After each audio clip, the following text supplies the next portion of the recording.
Hey, buddy. Hey, buddy, what's up? I see you're outside. What's the weather like down there? Uh, it's quite nice. It's I mean, it's hot, but uh, I'm on the porch, and it seemed nice enough. So here we are. Is it hot and humid? That's our thing in the Midwest is like is like, oh, the heat's not that bad, but the humidity sucks. No, So like we here no it's 75, but it's super humid, so it feels gross. no we have those things as well. I'm pretty used to it. Yeah. Um, Although I did go running a couple of times in 90 plus degree weather, and Uh-huh. which is really stupid, but I also kind of like it because it's like it means that when you're not running when it's that hot, you're faster, right? Yeah, I think that's logical. Like last week it was 90, like 93. I think got up to 95 here last week. And I'm a masochist. Like I love like doing hard things and things that like are painful and bad. And I think everyone who does high rocks is a masochist in some sense, right? Because the race itself sucks. Like it's not that fun when you're doing it, but we still do it. We pay hundreds of dollars to show up. So yesterday, or no, last week it was 95, super humid. And I've been feeling not myself the last like 10, like 2 months. Like I've got some asthma things I've been dealing with, and it's made me anxious to go get my training sessions in. But last week I went outside when it was 95. I felt incredible. My lungs open, my chest not tight. So I don't know if the humidity helps me, but since then I feel totally back to normal. I think it was a nice reset getting out. So now I need to move, I think, to where it's 95 and humid all the time. Well, you said to me, I haven't seen you in a while. I mean, I saw you, and then I saw you go down. So we haven't talked, right? Because Yeah. bad stuff happens. So can we talk about the bad stuff that happened? I mean, I Yeah, saw do you your want part- like I saw your partner a bunch. yeah, do you want to hear like the full story? Like, I would love to hear the full story, and okay. um like, I wanted to see how you were doing, but I knew your messages were blowing up, and so it's just like, hey, Yeah. whatever. And then on the second race, I saw you come across, and I wasn't even sure what had happened, and I just kind of waved, and your partner was very protective of you. She's like, "What are you doing? Leave me alone." I was like, Yeah. just saying hello. What? And then she apologized, which is great. Um, Yeah, yeah. but you should It's know that right. Heat of the moment. Yeah. yeah, yeah, for sure. She's got your back. She's got my But back. I didn't see you after either. Like I saw her like on the Yeah. awards day or whatever. So yeah, let's Yeah. let's let's get into it. You Okay, let's get into it. show up in Sweden. You're excited.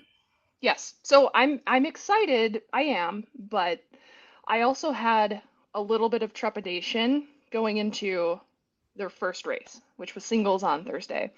For context, now we're going to go back about 10 weeks, and I kind of previewed this earlier. I've been dealing with really bad asthma. And for people that have asthma and they have it chronically and they have exercise-induced asthma, is that your phone?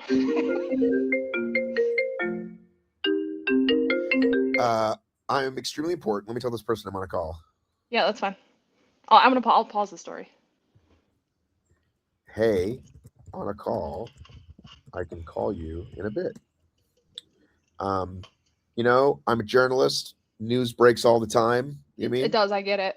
No, I do. I do. I get it. I'm sitting Okay, on a well, big back to one. me. I'm sitting on a big story. I'll tell you about it later. Oh, shoot. Okay, offline or Offline. online? Offline. Let's do it. Okay, I can't wait. Um, okay, so back to me. So, about 10 weeks ago, right before New York City. So, I don't actually know if that was 10 weeks, but it feels like 10. Whatever It it was, it does. was.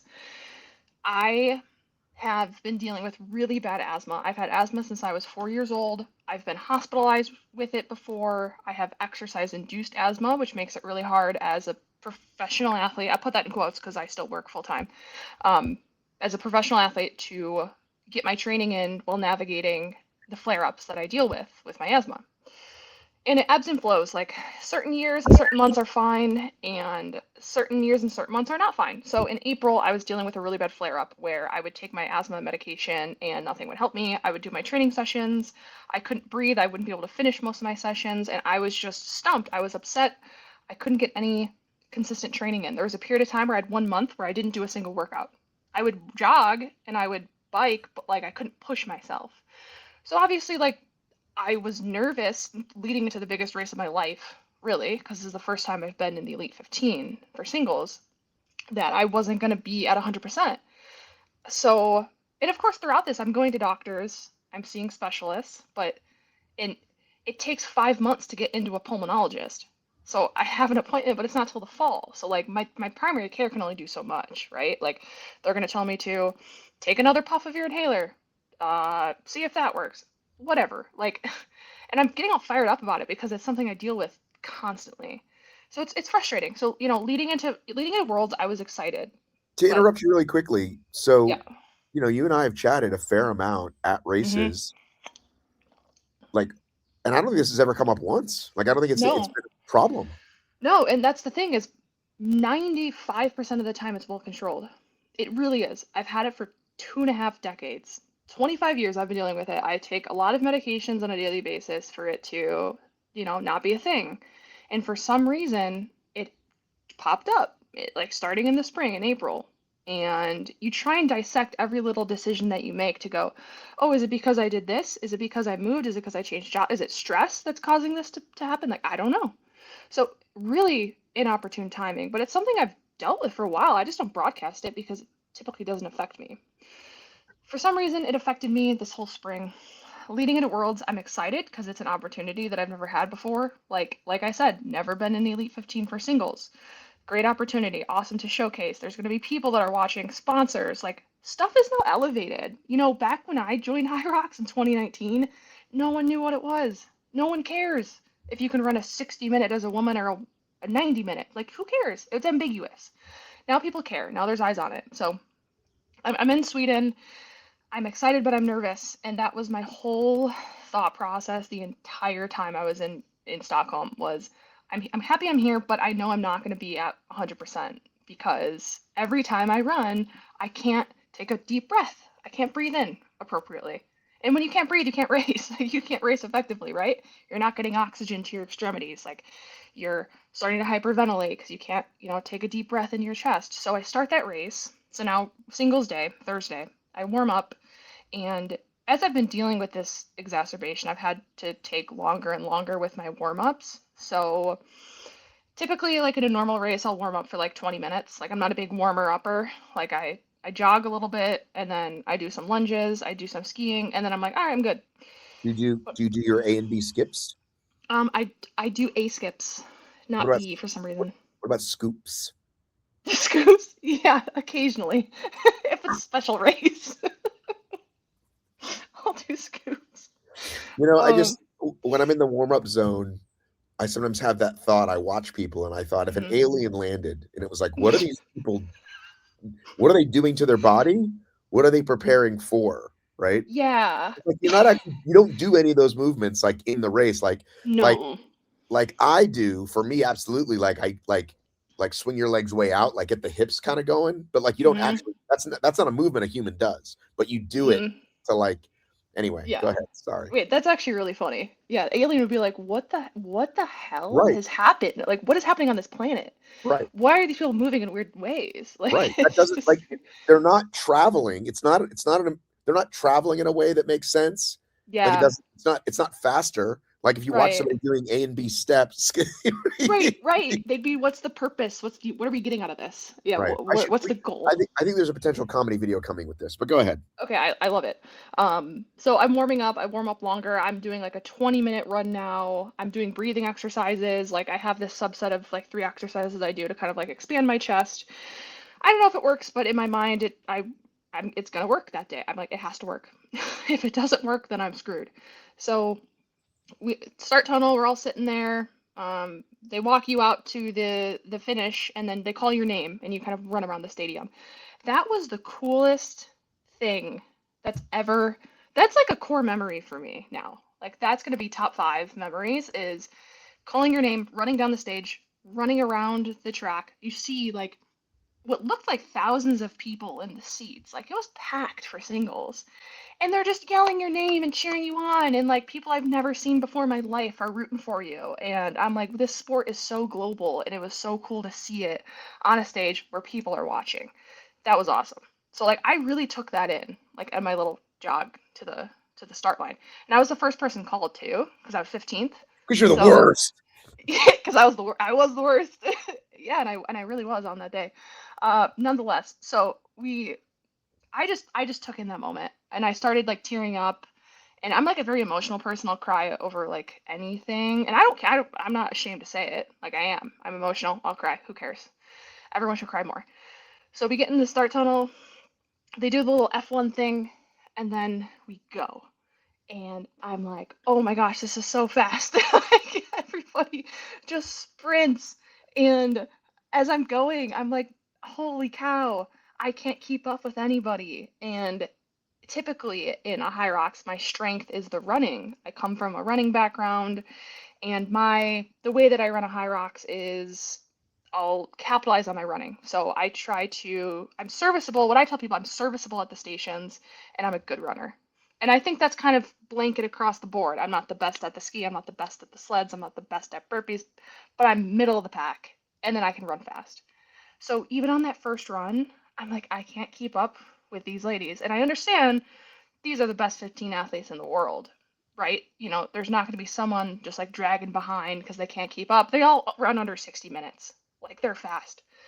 So that first run comes and goes, and I'm like, oh my gosh, I already have lactic acid in my legs. Like this was way faster than I even imagined it was going to be. People are so fast. I was overwhelmed and I was intimidated on that first run. I for sure was. We get into ski. I'm in 13th place, I think, maybe 14th. And I'm already breathing heavy, trying to get oxygen in, and I'm like, oh no, my asthma. So I started hyperfixating on it. While I'm in the ski erg, I have a specific pace that I pull and I hold it there. I don't go faster, I don't go slower. I sit there. And I'm pulling it, I'm pulling it. I'm like, okay, it doesn't feel bad. It feels easy as it should, being the first station.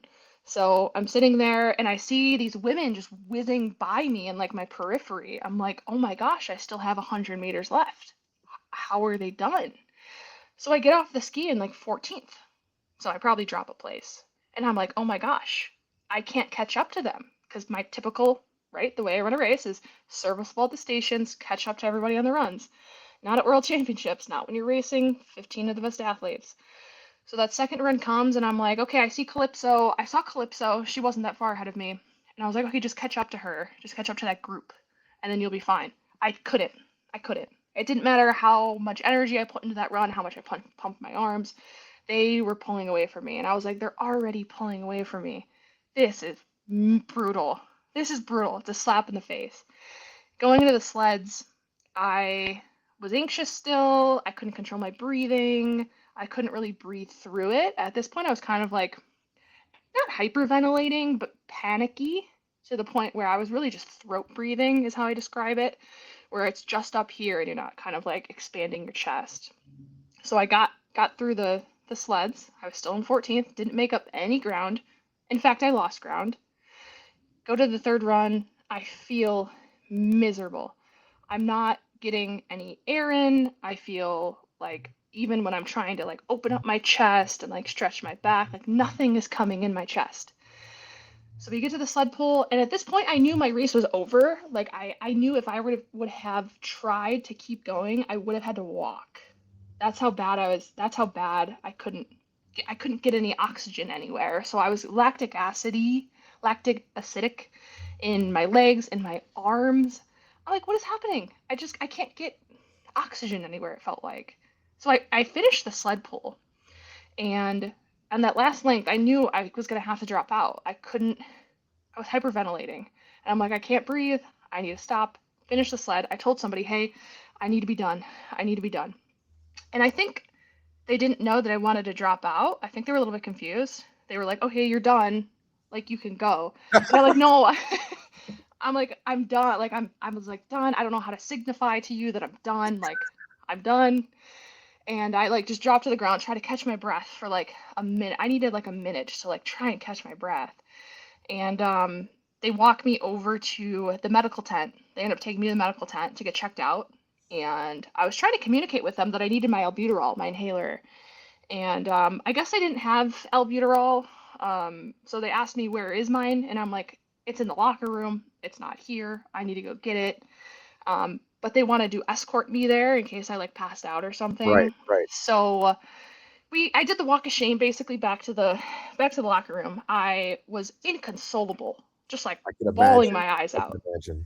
And of course, when I'm walking back to the locker room, who's warming up? All the men. So like I walk through the men warming up and I'm like, "Oh my God, I can't look at any of them. I don't want them to see me. Like I just want to be like invisible right now. Like I have nothing to say to anybody. I just need to recover." So I saw Rich, who's my coach. He came up to me, gave me a hug, let me cry on his shoulder for a second. I saw Dylan came up to me, talked me down. Great guy. World champion. Awesome dude.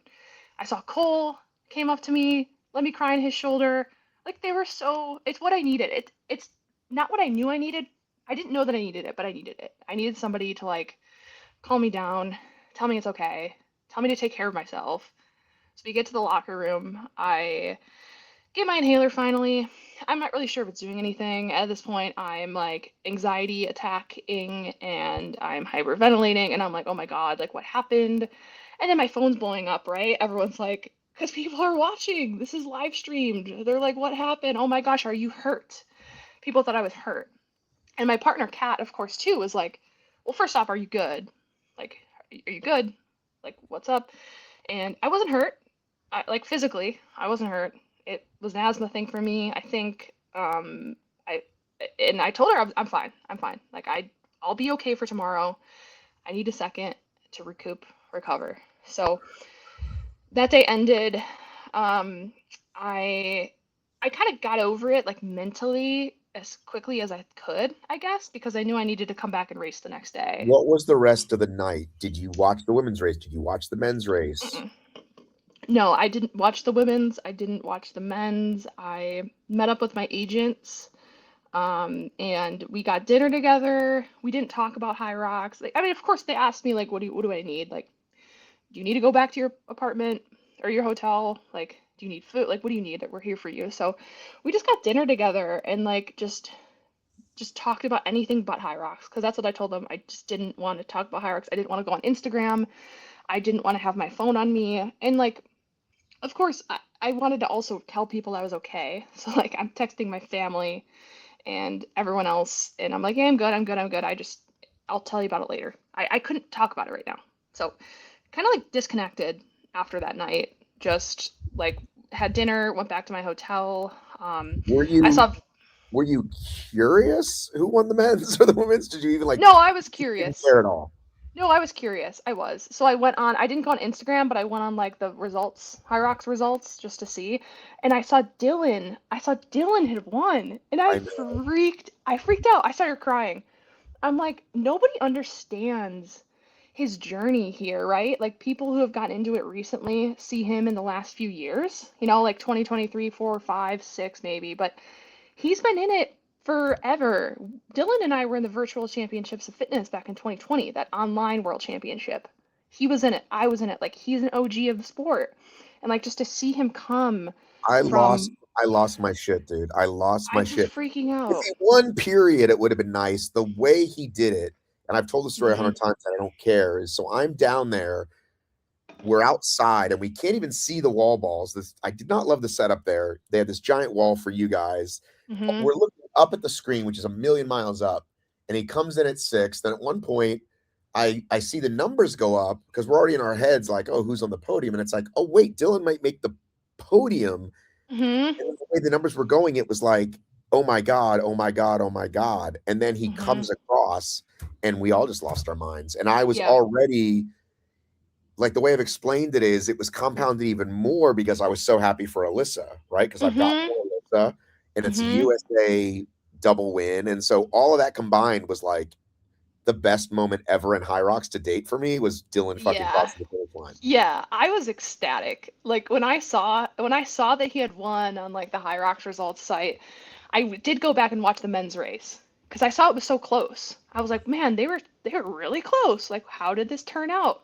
And to see him not even being in contention until the last like 10 seconds was crazy, exhilarating. Like I was over the moon. Dylan is awesome. Like I love Dylan. I've been friends with him for 6 years now, maybe. Like I said, he's an OG. Us OGs stick together. So like I've just been rooting for him since day one. So like for it to finally come together for him and have his moment on his day, his family was there. Like he's talked about his journey struggling with like mental health issues, and he's just so real. Like he's a real dude. He's not fake. He's genuine. He's awesome. So like for that to happen was something that's hard to describe to people who haven't been with him for his whole journey for the 6 years that he's been in it. So I did watch the men's race. I did.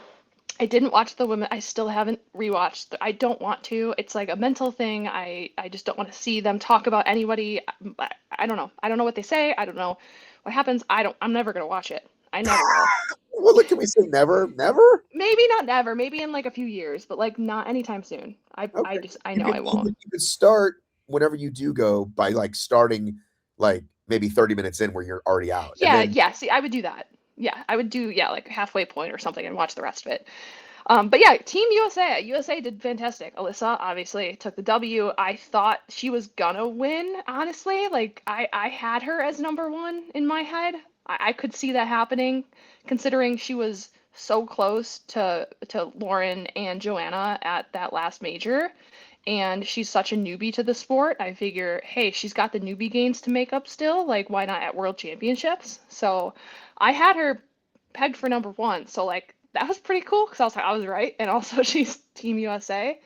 Um, but yeah, so Thursday came and went. I thought I got over it, like mentally. I wasn't sure I was at physically. So Kat knew though, of course, where I was at physically and mentally. I hung out with her all day on Friday before our race. She was at the Adidas hotel, and that hotel was insane. I don't know, did you go over and check it out? I did go over and check it out. Amazing.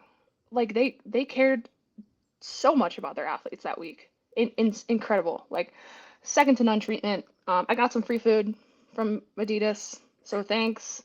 The I don't know if I rooftop was supposed to take cool. it. Yeah, like the roof, everything was so cool. So like I was like, wow, this is like being a professional athlete. Like this is really cool. Um, I was at just like some random crummy hotel in Solna, so like I just hung out with Kat all day at hers, and I felt amazing. Um, we got coffee. We talked about our game plan. We get to the venue like an hour and a half before, and then they tell us, "Oh, we're pushing your start wave back." And I'm like, "Oh, that's really late because it was already at 8:30. So now it's like 8:50 or whatever it was." So whatever, I'm trying my best just to like calm down, roll out, do my really long warm up, and I felt the same as yesterday, like on Thursday when I was warming up. Chest starts to get tight, breathing starts to go. I was trying not to panic. Kat could see the panic in my eyes though, regardless, because we talked about it after. And but still, nonetheless, like I try to take in the whole experience. Like they call your name again, you get to run around the venue, and I'm like, cheer, everyone's cheering, like yo, all their USA teammates in the stands, and like they're recording us and filming us, and like congratulating us and all this stuff when we get to the start line. And that was really cool. I cried again there because it was just awesome that I like one was able to come back the next day and start with Kat, and two like live out our goal for the season, which was to make it to World Championships as only 15 double. So the race starts and we run faster, so much faster than the single start on Thursday, sprinting. And I didn't know till after the fact, but Kat was I don't know if she was yelling at me during that first run, but she said she couldn't go any faster, and we were sprinting. It was literally a 1,000-meter sprint. Like I don't know how these girls can recover from that, but like they're sprinting. Well, some don't. Some should start slow. Yeah, and honestly, like that might have been like one of our biggest mistakes was that we tried to put our noses in it early on. Like I wanted to get us in the middle of the pack at the ski. I'm like, if we're like the seventh to eighth on the ski, let's try and hold it there, and then put a good push in at the end to climb up to the top five. Our goal was top five, and obviously, before I even talk about it, that didn't work out. But we get to the ski and we changed our strategy to what we were typically used to. We started the year going 250s, 250, 250, 250, 250. That was way too much. So we went down to 125s, shorter, we can go faster, more transitions, but it's easy to transition on the ski. We felt good on the ski, but we dropped a few places. Again, all these girls are just so good at every station. You're going to lose some time. So we lost some time on the ski. We get to the sleds, and that's typically a strong station for us, and we got cooked, absolutely annihilated by the sleds. Like, I don't know, maybe it's because we went out too hot, maybe we didn't feel good, neither of us felt good, but we got rolled. And I think we started just dropping back and back and back. And before we know it, we were on the rower, and I start and end the row typically. So I'll put a little chunk in, Cat goes in the middle, and then I go at the end. And I'm rowing this first interval, and I'm getting like super asthmatic. Like I cannot take any breaths. I'm rowing like a 2 minute pace, which is like super slow for our doubles pace that we typically try to hit. And I finish my portion, and I like fall out of the rower because I'm like, I can't breathe. I need to go hands and knees. And I go hands and knees, and then Matt comes up to me, and he's like, "You're done. Like you're done. You're done. You're done. You're done." Because he thought I was gonna like pass out or something, which it felt like I was gonna, honestly. And I was like, "No, like we're good. We're good." So Kat keeps going. I begrudgingly get back on to finish the last 300 meters, and I'm rowing so slow. I can't. I've got nothing. I've got no oxygen. I feel like I am gonna pass out. We finish, and then after that row, I started to go in and out of almost passing out. So I started losing my periphery in my vision. I was like wobbling back and forth. I had to use Kat as like a crutch. So like when we would run, I would like hold on to her shoulder so she could like bring me around the track basically. And I'm like, this is not good. Like there was a point where Kat said we should drop out, and I was like, absolutely not. Like, I dropped out yesterday. I'm not dropping out 2 days in a row. I don't care if we get last place, we're finishing. Of course, I didn't tell her this because we're racing, but I was like, no, no, it's okay. So we just kind of like make our way through the stations. Our burpee broad jumps were slower than we can do them individually. Our lunges were slower than we could do them individually. Our farmer's carry, everything was just slow. We were just fighting to survive. We get to the wall balls, we finish, cross the finish line, and I collapse basically. I'm like, that was everything I had plus some. Right. So the medics come up to me, they put an oxygen mask on me, and they're like taking my oxygen on my finger and my pulse, and they gave me carbohydrates to eat. They're like, eat this, eat this, eat this. And I'm like, what is going on? Like, what am I eating even? Like Swedish something? I don't know. And then I sit up, and like I started just like freaking out, like I not that I didn't know where I was, but like I was very like, what happened? Like what's going on? Like I don't know where I am. Why are people looking over me? I was like kind of panicking, and then I couldn't breathe, so I was like doing this. They took me to the medic tent again. So Did Thursday, you know, by the Friday. way, that you finished 10th? Did you know? I mean, I know that's what you wanted, but did you know that you still beat 5 other teams?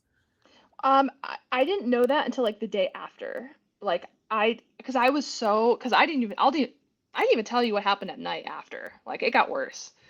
So they took me to the medic tent, and they give me an IV, and I was like, okay, great. I feel great now after the IV went all the way through. They Sure. made me eat a chocolate bar, and I was like, I feel amazing. Like this is awesome. Let's do it again. Yeah, let's do it again. Like let's try it again. So they discharged me from the medic tent. We go back at our stuff, and we leave, and I'm texting my agents, and they were like, are you okay? Because they saw what happened at the end too. Again, are you okay? It's like what a needy client I am. I was just like down bad all Worlds Championships weekend. I was like, yeah, let's go get dinner. So we go back to their hotel, order Uber Eats, and all of a sudden I get extremely nauseous. I'm like, oh no, I'm gonna throw up for sure. So I go to the bathroom, and I spent about 3 hours in the bathroom. Oh At one no. at one point they called Sweden 911 Oh because I no. was like not I was like shaking really hard and like hyperventilating and throwing up, and they were like, "Oh no, what happened? What is happening?" And we had the medic who treated me at the High Rocks venue.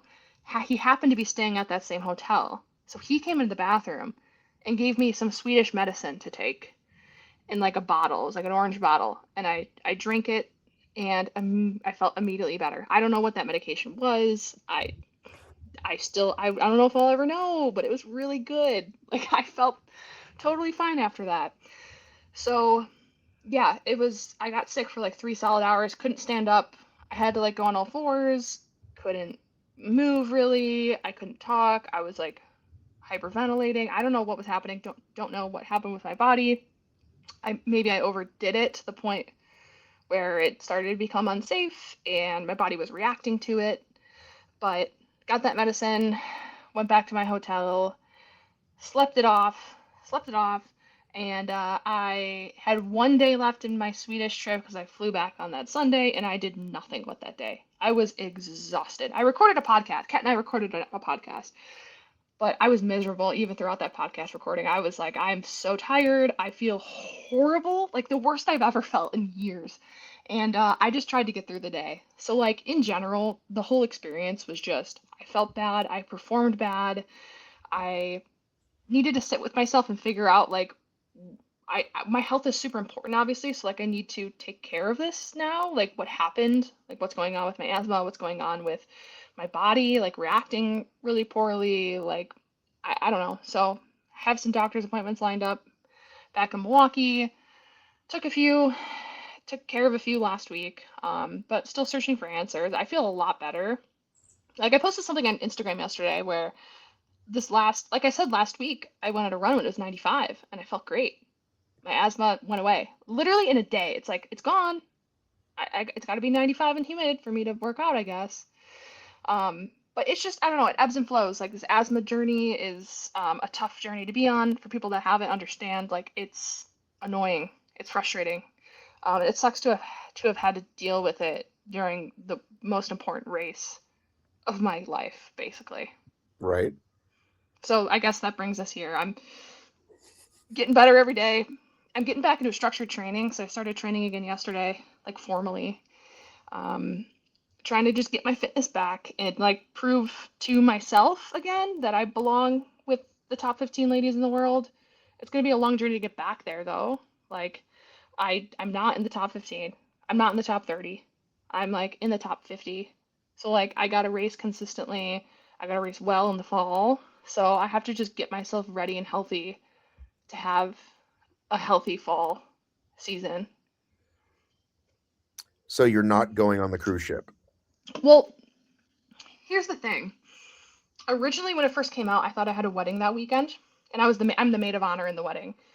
And now saying it out loud, as the maid of honor, you should know what the weekend the wedding is. But I thought it was the weekend of the cruise. So I told Kat, like, no, I'm not going to be on the cruise ship because I'm going to be in a wedding. Turns out that wedding is the first week of October. So technically I'm free for the cruise. But Kat and I need to discuss. Like, should we go? Because I think we're like seventh in doubles. Well, I was thinking more like, can you get in a roll down for singles? And if so, then definitely go because the points are more in the Elite 15. Yeah, but I wouldn't get a roll down for singles because I'm I like think you guys are 40th. fine you're safe for doubles either For way. doubles, we're fine. For doubles, like we should go. We should go. But I don't think I would get You'll a roll still be in down. even for the second one. I think you'll have Yeah, for London. Our eyes were on London anyway, because like I don't think Kat was very happy to go on the cruise. I was very okay with not going on the cruise because of the wedding. But I'll have to talk with her about it when I see her next, when we talk next, because technically we can go. It's just like, do we want to? Like, we can go to London and like the rest of the majors after that. Because I don't really want to go on a cruise ship. That doesn't entice me.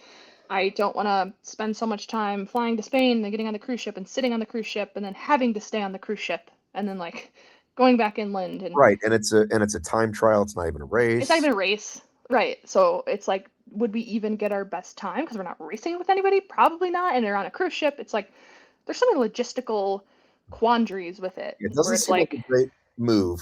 right. So like I don't know. Like I'll tell her I'm free. I don't know if that's going to change our double schedule for the fall. Like we might just wait till London, but I don't know. I will not get a roll down for singles because I'm like 40th, I want to say. So what does that mean? 25 people need to say no. Right. So no, we'll race in the fall though if it's not for the cruise. Like I think we're gonna go to Boston, so we'll run in Boston, which will be fun. I like Boston. Are you gonna run like all the American races in the fall singles? You think to try to? I'm gonna run as many as I can. So I'm gonna run Boston singles, Boston doubles, gonna do Toronto, unless Toronto's that first weekend of October, then I can't. But I love Toronto and I want to go. So if I can, I'm gonna go to Toronto, Boston, Dallas, Tampa, TBD. It's like that's a busy October. It's October, right? Yeah. Like Tampa would be fun. But here's the thing: is I have no tickets. I haven't bought a single ticket. But as a license holder, don't you get one if you ask No, for it? you don't. I thought if you No, ask for you it don't. in advance, you get it. Yeah, only if you're in the top 50. Is my understanding is if you're in the top 50, you get access to them a month in advance. But once you fall out of that top 50, you have to buy it. Like on the Hyrox website, through a second-hand party. That's my understanding. I could be totally wrong because I'm not the best about keeping up with the new rules because they change all the time. Um, but that's my understanding is top 50 you get access to it. And originally when they told us that we had to buy our license for this year, they told us we were going to get 2 race tickets. Right. And then that changed. And that sucks from my perspective because I didn't buy tickets for a reason. I'm like, okay, at least 2 in the fall I can get because of the license.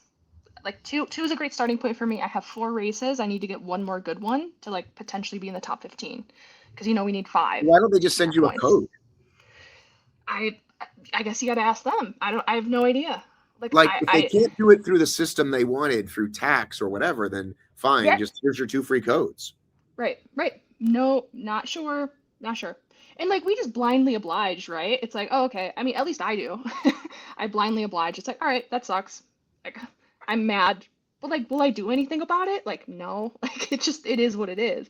I mean, we can't really. Like Hyrox is a monopoly. Like there's not another race that's like Hyrox. Like they'll just do what they want, and then we just sit there and have to agree with it. And if you don't Well, agree, I then you mean, just don't do but it. this is the kind of stuff that, we've talked a lot about lately Yeah. is do you though? Like, don't you have a say when Yeah. these crazy penalties that came up at Worlds, like I feel like you guys do have a say. So start Yeah. saying Yeah. Yeah, we do. We do. And like my perspective is, and this is probably just something because I am who I am, is I'm just very like anti-confrontational. It's like, you know what? I'll just do it. It's okay.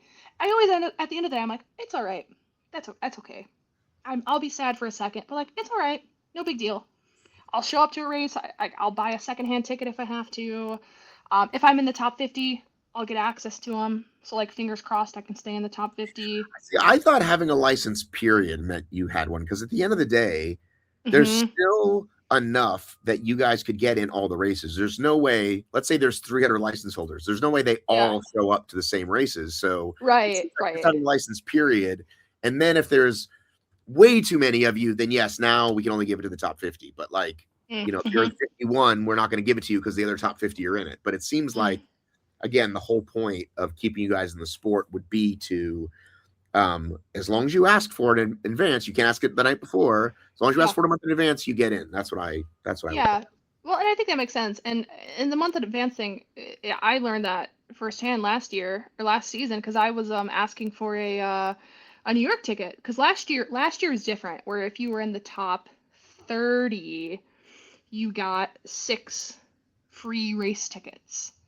And I think it was 6. Don't quote me on that. I know it was some number, but if you're in the top 30, you get free race tickets to a few, we'll say. And I wanted to race New York, but I had asked too late within that window, that 4 weeks I think it was last season, and they were like, no, no, sorry, it's like 3 weeks before, and you have to have asked 4 weeks before. So like, whatever, it is what it is. That makes sense. That's my bad because I forgot or like I didn't ask enough. I'm not proactive enough. Whatever. I ended up getting a ticket. It was fine, but um, yeah, like the last I heard for the tickets you have to be in the top 50 and a license holder, not just a license holder. I mean, I guess we could clear that up. I haven't been very into during my off season. I'm very like not anti high rocks, but like I'm not catching up on any high rocks related content, and I'm not consuming as much high rocks related content because that's what I consume for 8 months out of the year. So like, let me have my off season where I just scroll on social media and I laugh at videos instead of look at people working out. Yeah, I get sick of it too, and it's my job. You know what I mean? Yeah, Like yeah, when I go to bed at night and I'm scrolling YouTube on the on the big TV, yeah. and I'll stop on something like sport related, and I'm just like, Hmm. what am I doing? Like, I got to turn my mind off. Like, let me watch Yeah. something dumb. Yeah. Like It's my hard. favorite thing, it's hard. It's hard. And like also like who do I follow on Instagram? All High Rocks people. So like of course it's gonna curate your explore page to like High Rocks related content because that's who you follow and what you like, what you comment on. So like I've just been trying to stay off of social media more than that's what I've been doing. Like I at night too on my YouTube feed page, it gives me people who are vlogger, like High Rocks vloggers and stuff like that, and I just ignore what I like to watch at night. I'm a big true crime person. Like love true crime. So what I've been digging into recently is like cyber sleuthing previous cold cases. So Mm, like, you ever hear about the Tylenol murders, the Chicago Tylenol murders? I have. Yeah. So like this past weekend, July 4th weekend, I was visiting my parents, and it was a very rainy weekend, no fireworks, whatever. It was a nice chill Saturday, and we just like turned on Netflix, which is great because I know there's not gonna be fireworks on there. So we turn on, and I'm Like, not, not I, yet. not yet, exactly, not yet. And also, I want to caveat, it's not like I'm specifically not it's not like I'm specifically avoiding High Rocks. I'm just trying to take a step back during the off season. So turn on Netflix and we see this series called The Tylenol Murders, and I'm very familiar with the Tylenol Murders. I'm from Chicago. It's a big deal. It's a big deal worldwide. Johnson and Johnson had to change their packaging for Tylenol because of that, Right. and so it's cool. And I was alive during that era. my dad was too. And the crazy thing, my dad is from Arlington Heights, Illinois, which is where that first death took place. And he was 20 years old in 1982. And he remembers when the police cars would drive around the neighborhoods with megaphones and literally announce to everybody, hey, attention, don't buy Tylenol at your local store and throw out all your Tylenol that you have in your cabinet. Let Blah, me blah, let blah. me let me tell you what living as a child was like in the 80s, Yeah, okay? tell me. You definitely they were going to put a razor blade in your apple on Halloween, Hmm. even though that had never actually happened. It was like this happened and there's no internet. So it happened, right? You Yeah, heard it, it fucking happened, okay? yeah. The Tylenol thing happened. Um uh Satanic music was going to kill you. That was a big I satanic. heard about that. Uh-huh. You can watch some documentaries on that. Like Yep. it was a real thing, satanic panic of Yeah. parents saying if you play this record backwards, it's gonna make your kid do stuff. You couldn't there's no there's no internet, you couldn't prove anything. So like Exactly. Right. You couldn't Google stuff. It's just like confirm or not confirm it. You just accepted it. right. It's Are you crazy. aware, like if I said to you, do you know anything about like if I said to you anything about like a gerbil and like Richard Gere, would that mean anything to you? Ah, the name Richard Gere. Who's Richard Gere? Richard Gere is a very handsome actor. He's been in a lot of movies. Okay. And one of these, now we call them urban legends, is oh, you Uh-huh. know that he went to the hospital and they had a gerbil up his butt. Like this is a thing that people were like, sure happened. And did it? I mean, we can't confirm or deny, no? No, I So think we're like pretty sure we can confirm it. I should ask chat right now. Let's ask chat right now. ask Hang on. chat, ask chat. Okay. I don't want my search to be crazy. Yeah. Hey, let's just ask chat. Hey, what's up with Richard Gere and the gerbil thing? This is amazing. Oh my god. Tell me what it People my says. age are laughing hysterically. People younger than me are like, what the fuck? The rumor claimed that Richard Gere was rushed to the hospital in order to have her gerbil removed from his rectum. It exploded in the 80s and 90s, became one of the most famous Hollywood urban legends. Despite decades of repetition, there's never been any credible evidence Mm. um, that it happened. Researchers who study urban legends point out that similar stories have been told about unnamed people and other celebrities for decades. In fact, there's no verified medical evidence. In one of those stories, like, Mikey from Life Cereal, that was a big one that he was dead. Hmm. Famous commercial with Mikey, Life Cereal. Let's give Mikey the cereal. He hates everything. And then he goes, oh, it's Mikey. He likes it. And then like they were saying that kid was dead and he wasn't dead. Mm. Again, before the internet was a thing, you could just like say stuff and urban legends was a thing. Like, do you know this thing happened? It usually started out like this girl was Mm. babysitting this family and this happened. Yeah, yeah. Anyhow, so you're into true crime I'm into and true crime. Yeah. free piece of advice, it's really hard to reset your whole Instagram algo, but It you can is. easily start a new account. Correct. That's why I go on YouTube at night before bed. and It easily resets. just start just you can not sign in or just go in on a different Gmail Yes. and Yes. you're good. Yeah, so that's what I've been doing in the off season. I just go on my YouTube. It's really curated towards like true crime or like investigation videos or like whatever it might be, and then I just cyber sleuth it. So for me, what that means is I go on Reddit after I I hear about a story or there's like a case, like a cold case, like the John Benet Ramsey one is a big one for me that I've been cyber sleuthing for a while. Cyber sleuthing. I just read up on it, like, I don't want to keep making this about me, but I went to high school with John Benet's half sister, you did? Melinda Ramsey.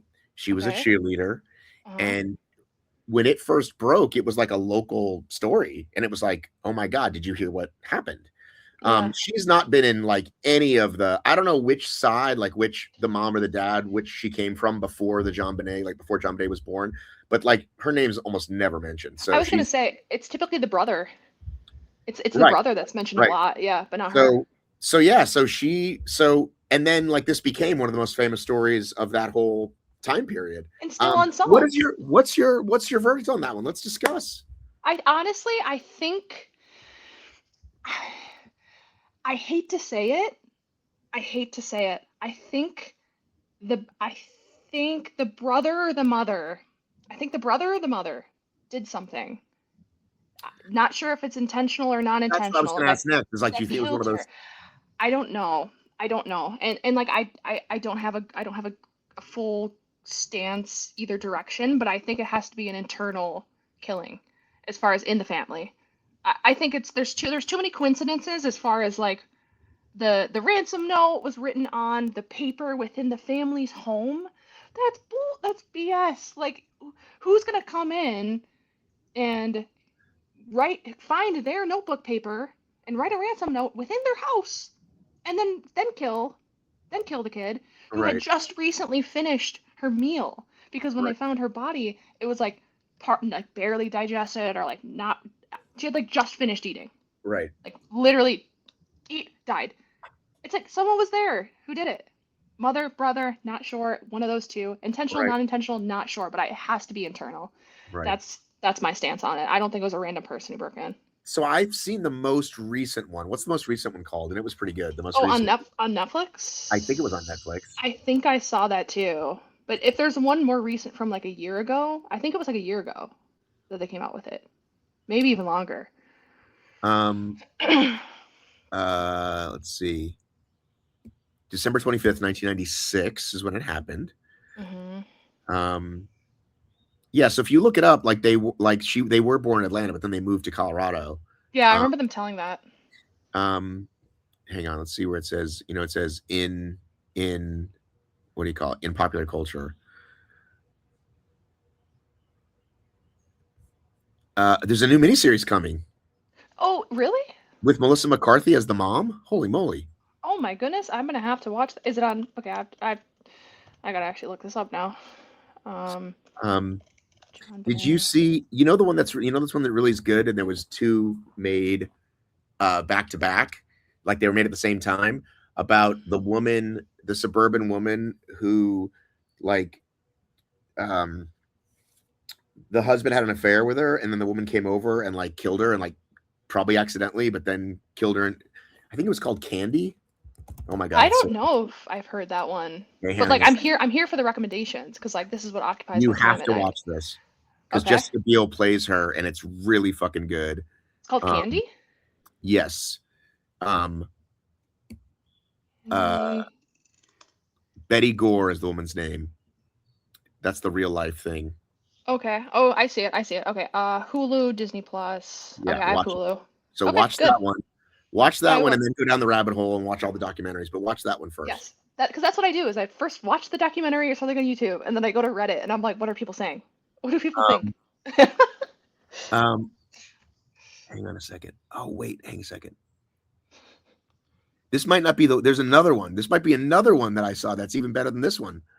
Like the candy one? Yeah, there's two. There was another one, and I think Jesse Plemons is in it. Hang on, let me look this up. I think that's the one I saw. Candy, Jesse Plemons. He's awesome. It's called Love and Death. Love and Death. Okay, I'm Yeah, writing these down. Oh yes. yeah. And it's HBO Max is that one. Oh, and Netflix. It's on Netflix. Oh, well, there Love you and go. Death. There you Okay, go. great. Because like all these subscription places are so annoying. It's like you got to have Netflix, HBO, Hulu, YouTube, Roku, Amazon Prime. It's like, Yes, my bills are very expensive, and every time like they all start coming in at once, I'm like, can't we get rid of some of these? yeah. And then we do, but then we end up signing up for them again. And you know how they really screw with you is that you can Yeah. sign up through other networks, and so you might Yeah. forget. Like if you're on Paramount and they're like, "Well, do you want Hulu through Paramount?" Hmm. And they're like, "Wait, I think I already have it." So anyway, Yeah. Yeah.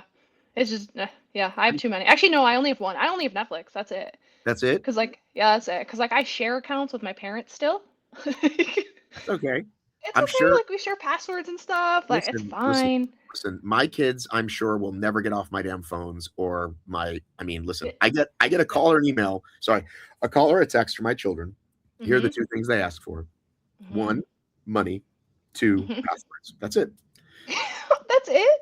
That's it. Not like, Hey hey, how Jackson, are how's it you, going? Dad? Dad, what's the Amazon password? I'm like, haven't I already given it to you? I know, but it won't let me in. It's gonna send you the code. That's Yes, my it's always the code. Yeah, I text my that's mom, hey, give me the when code. you're a parent, that's your life. Mhm. Is no, Yep. my daughter calls me all the time just to talk. She's amazing. Okay, good. Good. Um, she also calls for money and passwords, but the two boys all the time. And like I'm at events, like I'm always Yeah. like at a fucking High Rocks, and like they'll FaceTime me, and I'll answer it to show them how fucking busy it is. I'm like, and Yeah, I can't hear. I'm Well, working. Uh-huh. and they're like, I just need the code. The code's gonna come your way. I'm like, okay, I'll send it. Got it. Uh-huh. So anyway, Okay. no shame is what I'm saying. It's fine to be on your parents' accounts. I'm sure Yeah, my because kids will I be on still mine am. Well, until they're married and have kids of their own. I'm sure they'll stay on my shit. yeah. And like the shit is so it's so expensive. I mean, the prices keep increasing. I remember when Netflix first came out when I was young, and it was like it was 5.99 when I was young, like when it really first came out. And that was cheap. It's like, okay, that's not bad. Right. But now what is it? Like 20 It something was. I 99? think it was $7.99 what I remember, and then. Okay. But now listen to you. You sound like such an old broad. You're like, hey, I'm from Wisconsin. I I'm from used to pay. Wisconsin. It used to be $29. It only used to be $9. Now it's $29. Yeah, I got that accent too. Uh-huh. My northern Wisconsin accent. You know, one thing that they say here that is a little bit weird to me, What's amongst, I guess, a few things, is they say bubbler. Do you know what a bubbler is? Of course I do. I'm from Boston. We called it a bubbler. And when I moved down Oh, I south, didn't know that. They when call I it moved bubbler down there too. south, and I would say, "Where's the bubbler?" And they were like, "What the fuck are you saying?" It's water fountain, ladies and gentlemen. But we Yeah. called it the bubbler. And if you're from Boston, they say the bubbler. Okay. Okay. See, I'd never heard that before in my life. So when Okay, I got my first when I moved up to Wisconsin in the winter and I was walking around the hospital like at my job and I'd asked the security guy, "Hey, where's the water fountain?" He was like, "Oh, the bubbler is next to the vending machine." And when I heard the bubbler, I was like, "The bubbler like the drink?" Because there's a drink called bubbler, like sparkling water. right. And I was like, "No, like where I can fill up my water." And he's like, "The bubbler." I was like, "I guess I'm about to go see what the bubbler is." And it's a water fountain. That was the first time I Right. ever heard of that. Well, you guys still call it pop, and nobody calls it pop except you Pop. guys. Yeah, we do. I mean, I kind of mix and mingle it. Sometimes I'll say soda, sometimes I'll say pop, but I always just fall back to pop. Do you eat hot dogs ever? Do I eat hot dogs? I mean, at a barbecue, sure. Okay, what do you put on it? Ketchup or mustard? Well, I That know you guys don't put ketchup on it, but it's a I'm sin. right. For Uh-huh. where you're from, it's a sin. If anybody who watches The Bear learns this, you can't put Yeah. ketchup on a hot dog. But I put ketchup and mustard, so sorry. Oh, you got ketchup. I mean, you got mustard on there. That's fine. It's when people only put ketchup on it. It it's like that's not the best way to eat a hot dog. I love ketchup. I do. I eat it on everything else, but like with a hot dog, you gotta have mustard. Hamburger, Right, I don't care. and probably relish, And right? relish and sport peppers and onions and Right. celery salt. So yeah, if you Yeah. went to most barbecues around here in the South, a lot of people would just grab the Heinz bottle and go, and that's Yeah. it. Yeah. That's fine. It's the South. How do you feel about this latest bear situation? Oh, them moving to Indiana? Yeah. Um, I'm well, I guess if I was living in Chicago still, I'd be really upset because I'm not gonna ever go to Indiana to watch a Bears game.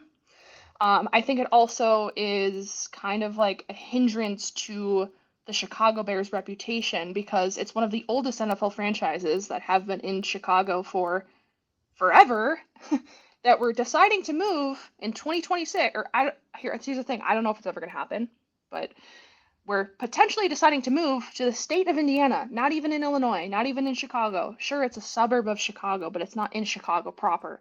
That's disgusting. That's disgusting. What are we going to be now? The Indiana Bears?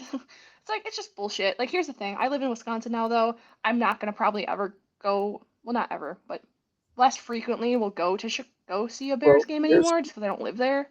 here's what I can tell you is people are very, very loyal. So Yeah. the Atlanta Braves moved to the suburbs, and there are people, and it's only, only 20 miles up the road, but there are people in Atlanta who are like, fuck the Braves. You know what I mean? Because they're so mad Yeah. that they moved Yeah. up to the suburbs, right? I Hmm. just asked my best friend Chat. That's Chat Hmm. speaking, by the way. I realize I say Chat really fast. People might think I'm saying Chad. My best friend Yeah. Chat and said 2029 is the earliest that it would Oh, for the actually Bears? happen. For the Yeah, Bears? yeah, Yeah. Okay. and they'll play at Soldier Field until then. Okay. And here's the thing is I don't know if it's ever going to actually happen. Some people are saying that they're just saying shit and it will never actually move, but I don't know what the purpose of that is though either. Like why would you say why? To rile Well, up the crowd? Like what is ever the same question? Follow the money, right? yeah, So follow the money. Yeah. there are a lot of times. I mean, the Raiders, people who are old enough to remember, were this close to being in this stadium in Southern California, and that Mhm. never got built. Mhm. And so then they went back to Oakland because they were supposed Mhm. to stay. I'm trying to think. I can't think of the name of the town, but this town, like it was done deal. Like all the articles were written, and it's happening, and it's Mhm. happening. And then, it's just Mhm. like again, like follow Yeah, the money. follow the money. Well, yeah, I mean, I'll still love the Bears. I mean, I say it sucks that it's in Indiana, but like I really only got into football in the last like 2 to 3 years. Before that, I grew up in a household where we didn't watch sports. I mean, my grandma was a fan of the Bears. Like, she grew up in Chicago, and she would always have the games on Sunday, and we would visit her. But like, my parents never watched live sports. My sister never watched sports. We all played sports, but we didn't watch professional sports. So it wasn't until I started dating my boyfriend, who's a massive Packers fan, which yes, it does cause some tension during football season, like that, who got me into it. So I started fantasying, knowing Not, e- players, statistics. not even like Thanksgiving games you wouldn't watch. No, no, never, never. That's crazy.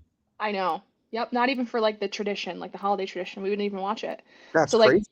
yeah. So we grew up like not knowing anything. Like obviously we would like loosely support the Bears or like if they did ever something good, which like they never really did when I was a kid growing up. So Right? like we didn't really have a lot to root for. But like last season, oh my gosh, that was the best fall of my life. That was so much fun to watch them just like comeback after like Iceman moment. I'm a big Caleb Williams fan. Like it was so fun to be like immersed into the football culture and have something to cheer for finally.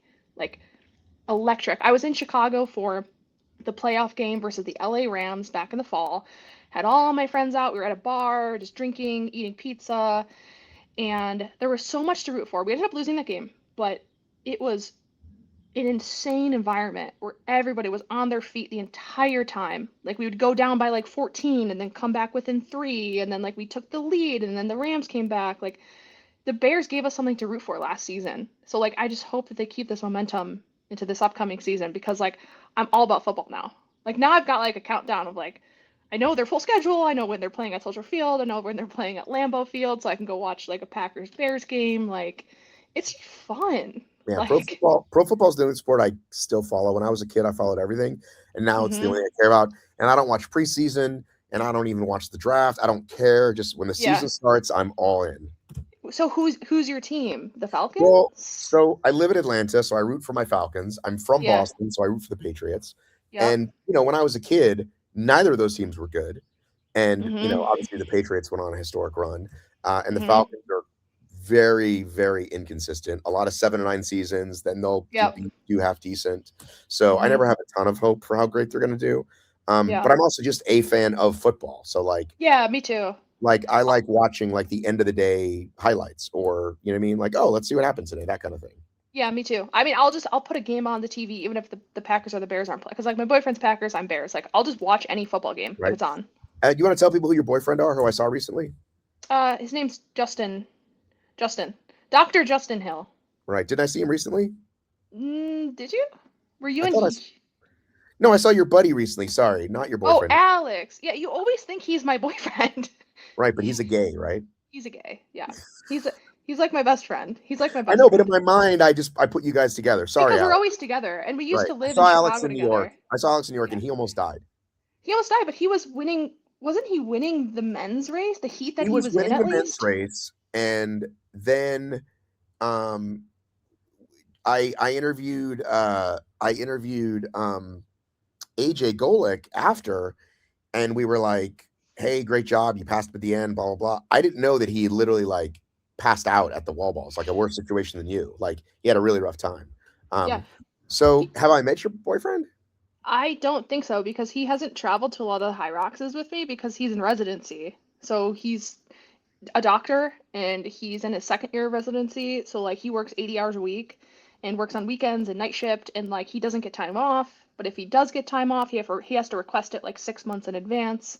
So like it's really hard to become a doctor. So Yes, it is. he just doesn't have the time to like go to my races. He went to Houston. We raced Houston together actually. So that Okay. was like a little trip that we did together. He's come to Chicago when I raced Chicago before, but that's about it. So like he'll come when he can if it's local. But how many high rockers are local to the Midwest? None. I mean, Chicago. Navy Right. Pier, That's it. baby. Yeah, and that's it. Like we have Nashville, but that's hardly Midwest. That's like the South. Well, So I've heard everyone's driving down from Chicago for that one, though. I'll probably should I drive or fly? I just don't know how far it is from Milwaukee. Like probably like Yeah, you don't want to drive. no, that's probably like over 9 hours. So I'll probably take a nice short flight there. But now I'm excited for Nashville. I mean, that's right after London though, I think. So it's like Yeah. back to back. What about are your Deca days done? Yeah. So I'm in Colorado this weekend to visit a friend, but this weekend's also the Chicago Decafit at Navy Pier. And Lauren reached out to me and she was like, "Do you want to do a deck of doubles together?" And Which I was Lauren? like, There's a bunch of "Oh, Laurens. Lauren Weeks." Okay. Yeah, Lauren Weeks. And I was like, "Oh my gosh, so fun. I would love to, but I'm not going to be there." So I would race a DECA if it fits my schedule and if it's local. So like Chicago, that would have been a perfect one. I can drive there, stay with my parents, race, see some friends, go back home all within like a But like day. you are a previous world champion. You're not going to go back to like chase it seriously. You're focused on like No. being high rocks. Yeah, no, I won't chase it seriously again anymore. I mean, it's like I won the world title, which was sick. You know, and I did it once. I don't have like an inkling to try and do it again. I think because High Rocks takes up all of my time and my money. Like I don't have time or money to chase another Well, venture. speaking of, I think let's. I do want to talk about this form situation because Oh yeah. I recently read it said you are now you're like basically like LeBron and these guys. They don't just race; they have companies and they partner with Hmm. their brands. So clearly, you're like an Yeah. amazing person now. So what's up with that? So Formed is a High Rocks training app. And I didn't build it, so I'm not a developer, but I am a part owner of the company. And what we do is we curate individual High Rocks training plans based on certain criteria. So, one, we have an API that connects with High Rocks database that pulls in previous race results. So, we have someone join our app, and they have raced a High Rocks before. They can search their name within our app and it pulls in their High Rocks race data. You can allow it to accept one specific race. You can have it take an average of all of your races you've ever done. And what you do is you fill out a brief questionnaire, which is kind of like what are your goals? Do you have a time goal? Are you racing doubles, singles? How old are you? How many days a week can you train? What do you have access to? Um, yep, that's it. That's Is our that you? Instagram page. Is that No, you? that's not. Long haired model? No, no, that's not me. I wish I looked like that, but that's not me. Is that an AI person or is she a Yeah, real that's an person? AI person. No, All that's right. AI. He's very Um, attractive. yeah, so like I'm surprised I'm not on there, I but think we that's all should get right. you on there.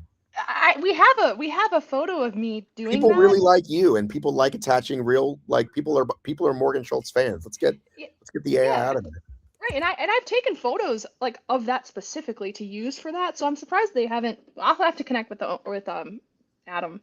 Um, but yeah, so basically it's just a super individualized training program that we use artificial intelligence to help write based on data points, based on your goals, based on what you want to get out of the training program, based on your restrictions, based on how many days a week you want to run, how many days a week you want to strength train. So like we just curate individual training plans. And people have told me, why can't I just ask ChatGPT? Yes, you can ask ChatGPT to write you a Hyrox training program. Hyrox ChatGPT doesn't have an API that connects to the Hyrox website that allows you to consolidate every single Hyrox race you have ever done and lets us know what are your weak station points, strong station points. What do you actually need to work on? That's what our app does. Is it identifies weak spots. We have a database of what Well, I would also say, and by the way, I use chat as much as anybody. I do too. It I has do too. it has changed my life. It has made me a more successful business owner, guaranteed. Hmm.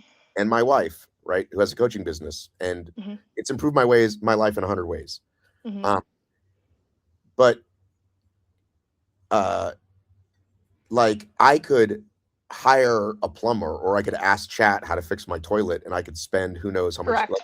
it might eventually get there, maybe. You know what I mean? Correct. So it's not. Yes. So I would say there's probably people out there that say that are like that think that way. I don't want to spend the money. I can use chat, and it will probably Right. write you a half decent program. It will. But Correct. I'd much rather deal with some professionals.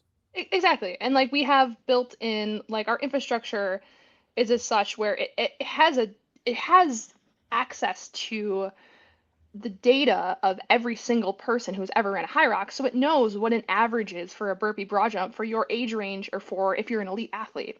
It knows where you can get better or worse. So like it curates your training based on your weaknesses. So you're hitting those things more consistently in your training program. So like they reached out to me back in um whenever DC was March, I want to say. Yeah, I Again, think March. And we had a nice meeting and they were wanting to bring on an athlete to sponsor. I mean, by sponsoring, basically by owning a piece of the company. And I was very gung ho about it because I'm very into into data. I have like a little bit of a coding background.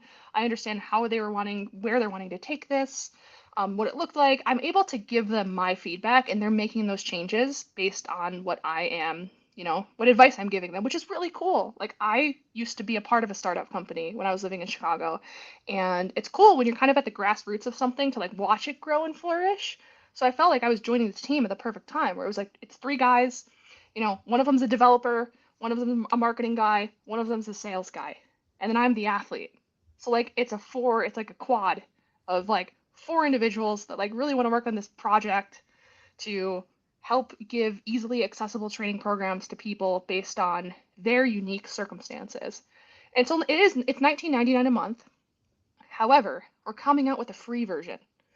And that free version, it's TBD on when it's going to be released because our developer, Adam, who's also the creator of Formed, is working on some like bugs and back end issues. So I posted something yesterday to let people know that there's a free version coming.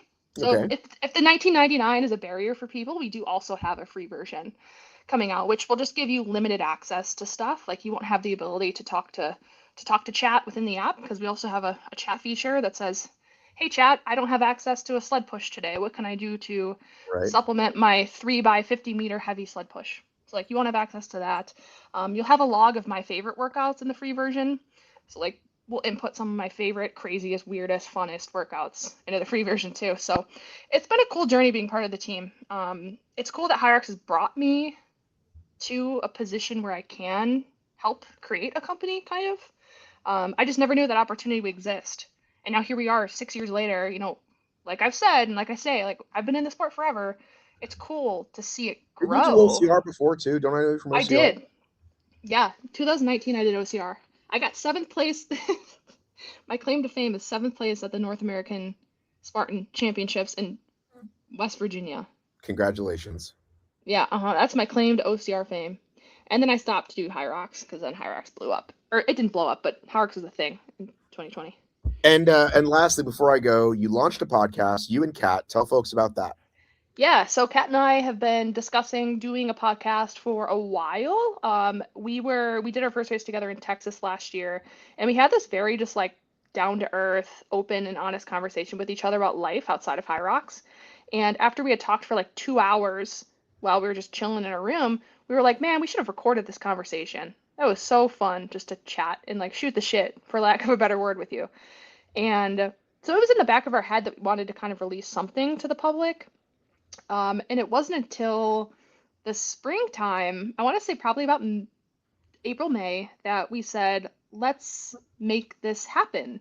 And we had brought it to our agents, and our agents were like, we love this idea. You guys like really like mesh well together. I think you'd have some great conversations, can bring on some cool guests. Let's make this more formal. So they connected us with a media outlet called Box Rocks, who's sponsoring or who helps us with the podcast. They basically do all of our not all of it, but they help us with like our marketing materials, our assets, our editing. So all we do is we just get on our mics every Thursday. We record something regarding what we want to talk about for that week. It's loosely structured.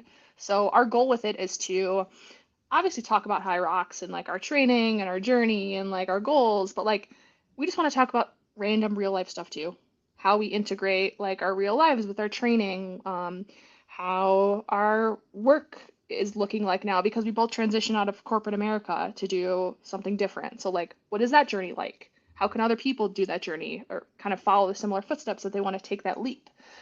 We have guests that are coming on in the next few weeks. I'm not going to tell anyone who because it's a surprise, but there's some great guests that we have lined up.